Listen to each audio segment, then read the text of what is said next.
Like many of you, I moved to New York when I was 18. I came from cornfields and from the Chesapeake Bay of Maryland, and arrived fresh and so hungry to sink my teeth into this big artistic life I knew was waiting for me. I was deeply earnest. Not much has changed. So obviously, New York City punched me directly in the face. I remember that first night I was standing outside 3rd North, and I was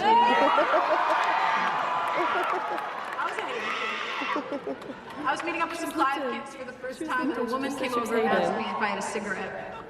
And of course, cigarettes are evil, and I would never smoke. So I apologized and I told her that I didn't have one. And she gave me this sort of offended look, like she didn't believe me. You always do that. And then turned around, dropped her pants, and showed me her asshole.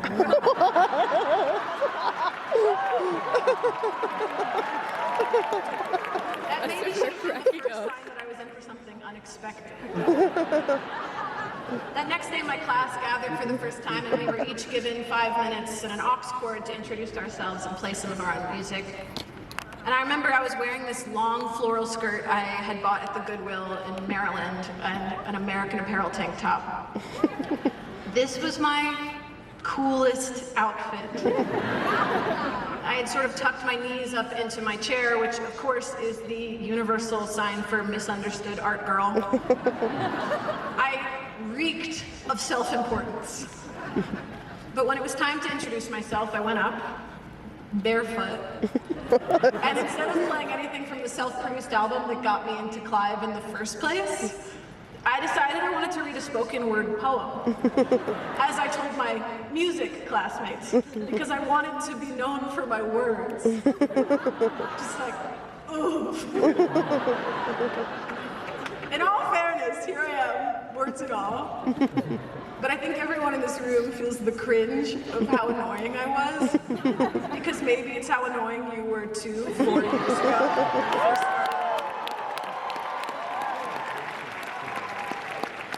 Maybe that's at the core of what it means to be an art school kid at the beginning. Knowing you have something to say and maybe not having all of the tools to say it yet. It's crazy because that was really one of those days that changed my life, meeting my classmates for the first time. I've always made my greatest work with my friends, and they're the relationships I still lean on more than anything. A lot of what happened when I was here at NYU was just me figuring out the truest version of myself. And I was figuring it out with my friends. I had a friend that took photos, a friend that made films, a friend that sold drugs, a friend that worked the door at Webster Hall. We wanted to document everything, write everything down. We're going to be famous. We're going to make art that changes the world. And really, we were learning how to dream. From there, I fell in love. I joined a band, and another band, and another band. We created fake managers with fake email addresses to book us shows we were nowhere near ready for and wanted more than anything. I called a classmate actually 2 days ago to ask if they remembered the name of our fake manager. It was Jack DeMarco. Jack. That day we first met was 13 years ago, but I was in the studio with 2 of them last week. And when we work together, it feels like going home. Making for the joy of making, going back to a time when we were free and experimenting and creating as a way to taste the world. Look around you.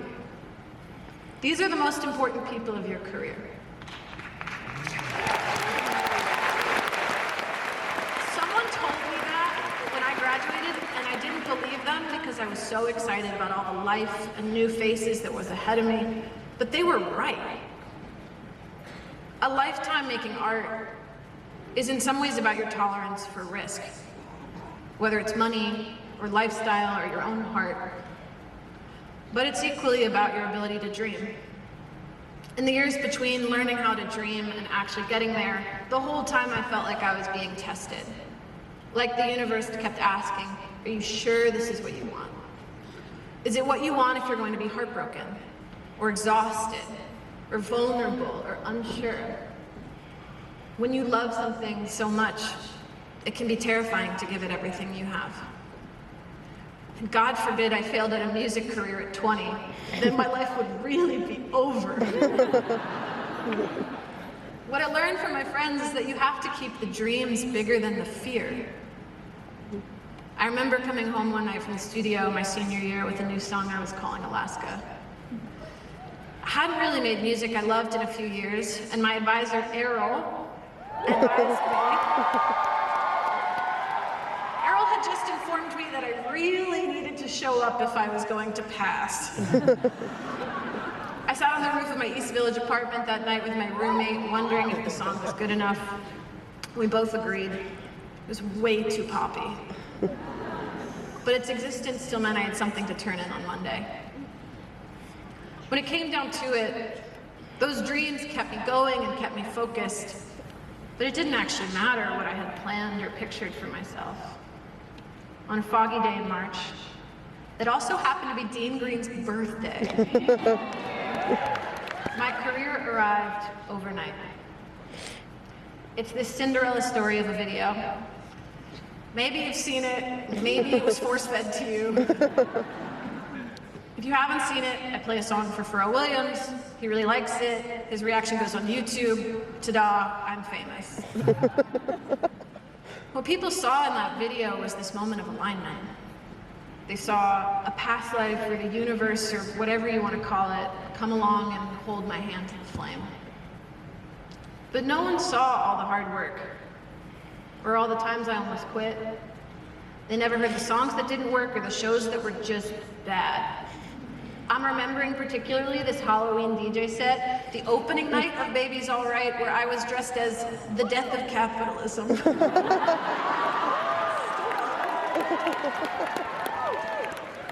There were all these almost exits, things that people will never see, moments when it almost didn't happen or I missed the window. And you know, that's the thing that I always remember about what's so special about standing on stage at Radio City. It's that when the spotlight hits you and the house goes dark, the only thing you can see are the exit signs. Turn around. There's 47 of them last time I counted. And that's part of what it's going to look like these next 9 years. I don't know any artist that hasn't considered quitting.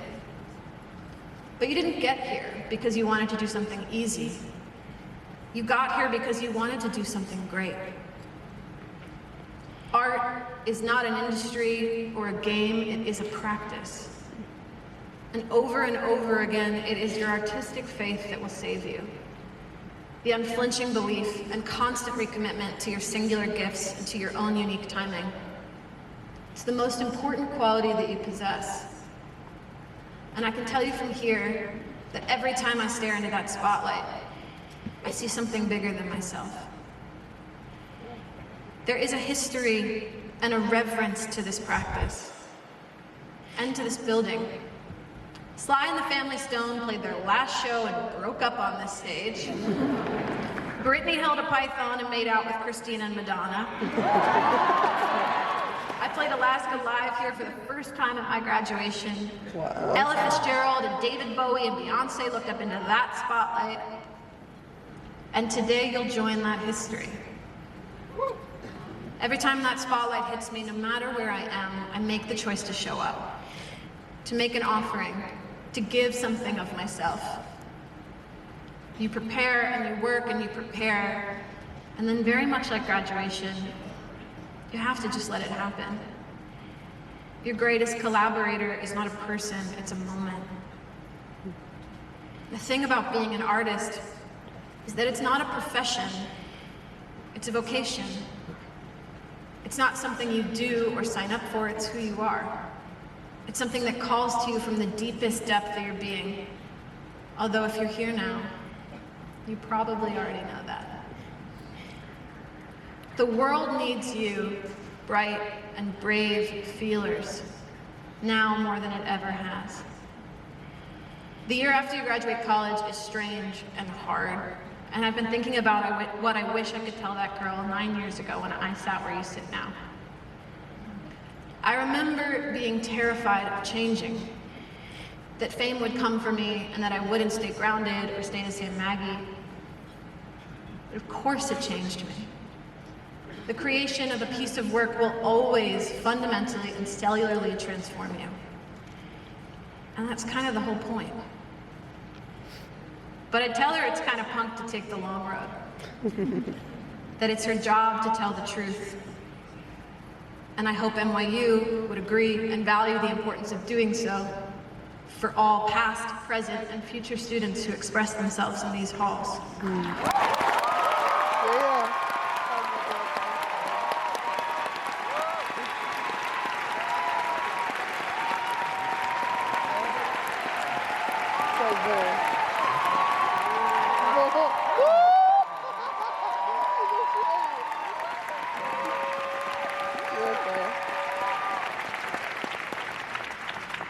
I would tell that version of myself that it's her job to feel everything, see everything, that she will never know everything, but she'll try.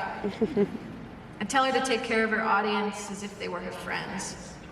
But when she's frustrated and thinking of saying something out loud, to put it in the group chat. The group chat will always save you. I tell her that rest is the part of the job. Stay hydrated, wear sunscreen. I'd remind her of the artistic golden rule. Show, don't tell. Yes.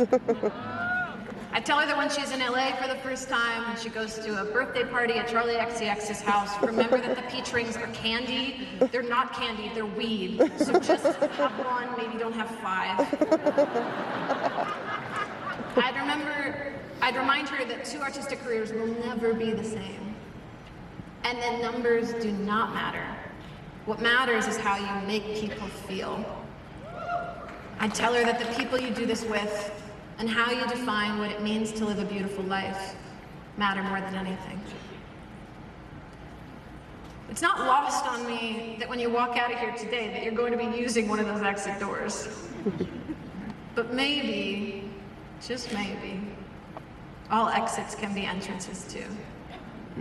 Maybe it's about embracing the time in between, the minutes we have left, and all that will always be left unsaid. Congratulations to the class of 2025. The world is waiting.